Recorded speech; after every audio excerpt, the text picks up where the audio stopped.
Welcome to the Part S channel. Today we explain Prophet Samuel 2, chapter 4 in a clear and simple way, step by step. We're going to look strictly at the text together to uncover what is, honestly, an absolutely incredible story. I mean, we're talking about massive narrative tension, a total political collapse, and this really stark contrast between opportunistic, cowardly betrayal on one hand and strict, uncompromising justice on the other. By breaking it down piece by piece, looking at exactly who is involved, what they're actually doing, where it's happening, and why, the profound meaning of this text is just going to naturally reveal itself to us. So let's dive right in.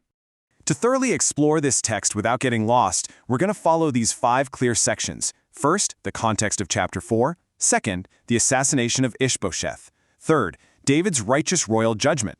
Fourth, key ideas and clarifications. And finally, practical lessons and a quick recap. All right, let's jump straight into section 1, the context of chapter 4. So, we begin right at verse 1, and let me tell you, the situation is incredibly tense. The text reads, "When Ish-bosheth, son of Saul, heard that Abner had died in Hebron, he lost courage and all Israel became alarmed." Let's unpack that for a second. Ish-bosheth is the surviving son of the late King Saul, right? And he's desperately trying to hold on to his father's crumbling kingdom. But he's just received the absolute worst news possible. His top general, Abner, is dead. Now, Abner wasn't just anyone. He was the primary military commander. He was literally the strongman who is propping up Ish-bosheth's entire reign. Without his general, the king is completely terrified. And, when the king loses his nerve, the entire nation goes into full-blown panic mode. The whole system is just gripping with fear. Now, it's absolutely crucial that we pay attention to the specific location mentioned in that first verse. Abner died in Hebron. To really grasp the political map here, you've got to remember that Hebron is David's stronghold. David is currently ruling as king over the house of Judah right there in Hebron. So think about what this means for Ish-bosheth. Not only has he lost his chief military protector, but that protector was killed right in the capital city of his greatest rival. Politically speaking, it's a disaster. It sends a very clear, chilling signal of impending doom for Saul's entire dynasty. Moving right along in the text, verses 2 and 3 take their time to set the stage by introducing us to 2 very specific men, Baanah and Rechab. These 2 brothers are leaders of raiding bands under King Ish-bosheth, but let's look closely at their background because this is where the betrayal really stings. They are the sons of Rimmon the Beerothite, and what's really shocking here? Beeroth is part of the territory of Benjamin, that is King Saul's very own tribe. These guys aren't enemy invaders from a foreign nation, they are his own kinsmen. They're insiders. The verses also drop in a small historical footnote here, mentioning that the original people of Beeroth had actually fled to Gittaim and were living there as aliens. This tiny detail is great because it grounds the narrative in real geographical history, showing us just how shifting and unstable the whole region was during these turbulent times. Which brings us right into the inciting incident. Section 2, the assassination of Ish-bosheth. Okay, so right before the actual assassination goes down, verse 4 suddenly pauses the action. It completely shifts gears to tell us a really tragic story about Jonathan's son, Mephibosheth. We learn that when he was just 5 years old, news of the battlefield deaths of Saul and Jonathan hit the capital, Jezreel. In the absolute chaos and panic that followed, his nurse scooped him up to run away, but in her rush, she tragically dropped him. As a result, the boy became crippled in both feet for the rest of his life. Now, you might be wondering, why insert this tragic little aside right here? Well, it brilliantly illustrates the total, absolute helplessness of Saul's dynasty at this exact moment. Think about it. Abner is dead. King Ish-bosheth has completely lost his courage, and the only other male heir to the throne is a physically disabled, vulnerable child. There is literally no strength left in this royal family. They are sitting ducks. With that heavy context set, verses 5 through 7 lay out the stealthy, step-by-step timeline of the assassination. It plays out like a tense thriller. Rechab and Baanah arrive at Ish-bosheth's house right in the heat of the day. It's high noon, and the king is taking his customary midday rest. Now, to avoid arousing any suspicion from whatever guards are left, they stroll right into the inner part of the house, casually pretending to get some wheat.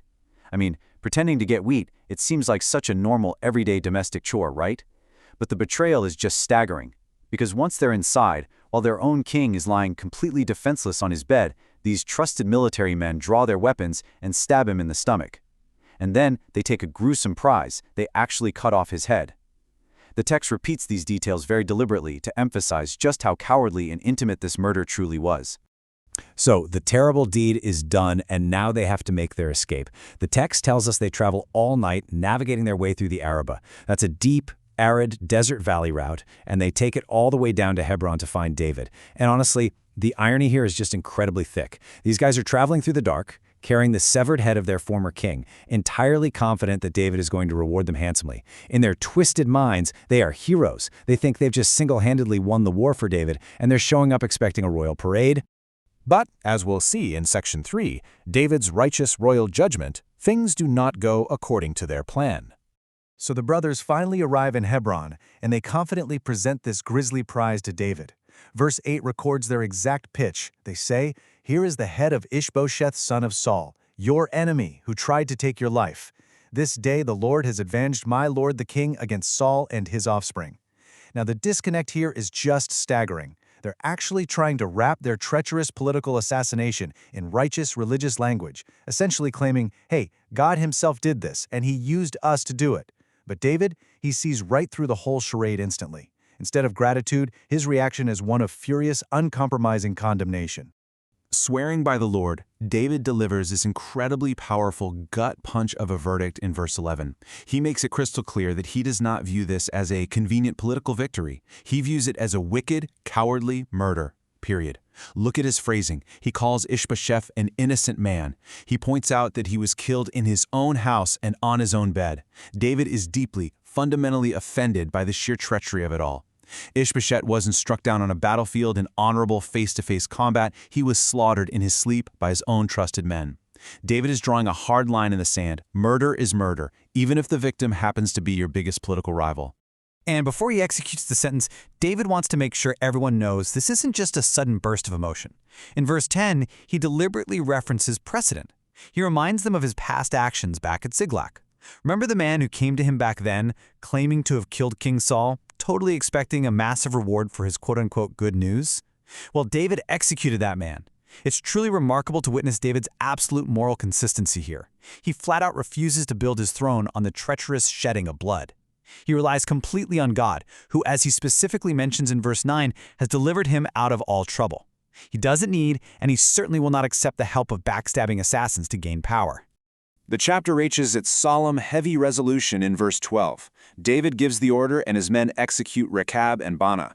Their hands and feet are cut off. Now this is a very symbolic punishment. It represents the hands that actually committed the cowardly murder, and the feet that ran so swiftly through the night to bring the evil news. Their bodies are then hung by the pool in Hebron for everyone to see. It's a severe, highly visible public deterrent. He's telling all of Israel and Judah, I will not tolerate treachery. But then, in a final act that shows his persistent, underlying respect for Saul's family, David takes the head of Ish-bosheth and ensures it receives a proper, honorable burial in the tomb of Abner, right there in Hebron. Having walked step by step through those intense events, let's zoom out for Section 4, Key Ideas and Clarifications. Throughout this explainer today, we've been focusing strictly on a concept known as peshat. That means we are looking exclusively at the plain, literal meaning of the text. And honestly, keeping our focus on the peshat shows us that we don't need to go digging for deep mystical codes or hidden symbolism here. The plain text itself is incredibly rich. Just by paying attention to exactly what is written, the vulnerability of the midday heat, the sneaky pretense of fetching wheat, the brutal severing of hands and feet, this straightforward narrative teaches us everything we need to know about the dangers of weak leadership and David's absolute refusal to take the throne through unjust bloodshed. So the crucial takeaway here is this massive, stark contrast between the assassin's political opportunism and David's strict adherence to righteous justice. Rechab and Baanah, they represent the absolute worst kind of political maneuvering. They saw a sinking ship, they cowardly betrayed their defenseless leader, and they tried to use violence to buy favor with the new guy in charge. But David is a completely different story. Think about it. He easily could have just quietly thanked them, swept the mess under the rug, and taken the throne without lifting a finger. But instead, he chose the much harder, morally upright path. He condemned the sin and punished the murder, even though Ish-bosheth's death was politically incredibly convenient for him. Let's bring this all home in our final section, Practical Lessons and Recap. Because look, this isn't just ancient history, right? It's actually a mirror for our own lives today. By looking at David's unwavering response, we can pull out these 3 very practical steps to improve ourselves. First, maintain your integrity under pressure. When everyone around you is compromising their values, you have to hold your ground. Second, never profit from another person's unjust downfall.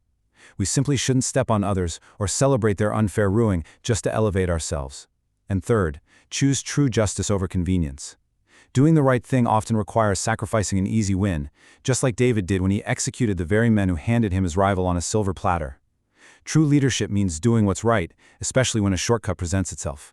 So here is a really quick recap of the whole sequence we just covered, step by step. We saw Ish-bosheth's total loss of courage, leading to vulnerability for the whole nation. We saw the tragic detail of Mephibosheth, showing just how defenseless Saul's line had become. We witnessed that cowardly, stealthy murder in the midday heat by Rechab and Baanah. We saw those assassins completely miscalculate David's moral character.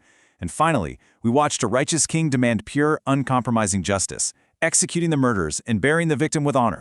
As you let chapter 4 really sink in, I want you to consider this beautiful thought from the Jewish tradition regarding integrity.